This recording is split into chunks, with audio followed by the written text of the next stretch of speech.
Sorti il y a 2 ans déjà, le jeu vidéo Riders Republic permet aux amateurs de sport extrême de parcourir un vaste monde en ski, en snowboard, en VTT, en wingsuit et bientôt en skateboard. Un univers créé et développé en grande partie par les équipes annéciennes de la firme Ubisoft.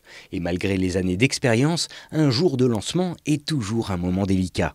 Pour nous, c'est beaucoup d'émotions, d'excitation, d'impatience de savoir comment les joueurs vont réagir. C'est un des sports qu'ils attendent le plus, donc on espère avoir atteint leurs attentes. Et en tout cas, pour nous, c'est aussi quelque chose qu'on a en tête depuis très longtemps. Donc ce mot impatience est vraiment là. Ça fait plus de 5 ans qu'on a cette idée en tête. Quand on parle des jeux de sport extrême, forcément le skateboard vient sur la table.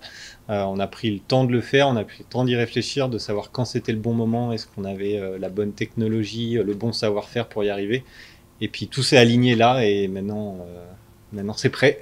Fort de leurs précédents succès comme les titres Rayman, Assassin's Creed et plus récemment Steep, les quelques 330 personnes qui composent l'équipe au Savoyard se sont donc fixées comme objectif de pouvoir réunir autour de leur contenu tout type de public. Du joueur occasionnel au passionné de skate, l'immersion doit être totale et le rendu qualitatif. Des aspirations exigeant une certaine connaissance du milieu et beaucoup de minutie. Tous les détails, en fait, on réalise ça avec une motion capture qui nous permet de faire en fait l'animation recréée du réel dans notre jeu. Et là, pour le coup, en fait, le moindre micro-détail est recréé pour qu'on ait la meilleure expérience possible pour nos joueurs, notamment pour le skate. Là, c'est un énorme travail parce qu'on avait travaillé avant les sports de glisse et le vélo. Là, le skate, on s'est attaqué notamment à un truc qui est assez énorme dans l'univers sport outdoor et du street. Donc là, c'était vraiment un gros travail de nos équipes pour faire une expérience qui soit la plus réaliste possible. Disponible dès ce mercredi 27 septembre, ce contenu additionnel n'est pas une fin en soi pour l'équipe annécienne.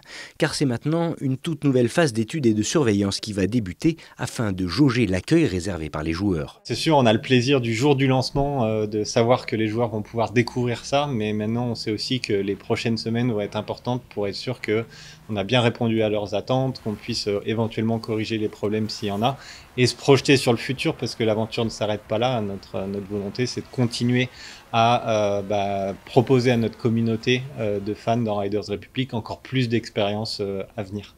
Majoritairement destiné au marché américain, Riders Republic ne néglige pas pour autant son origine et son ancrage alpin, ayant développé plusieurs partenariats avec des marques locales et proposant aux vrais fans de glisse de tester leur nouveau bébé à l'occasion du High Five Festival.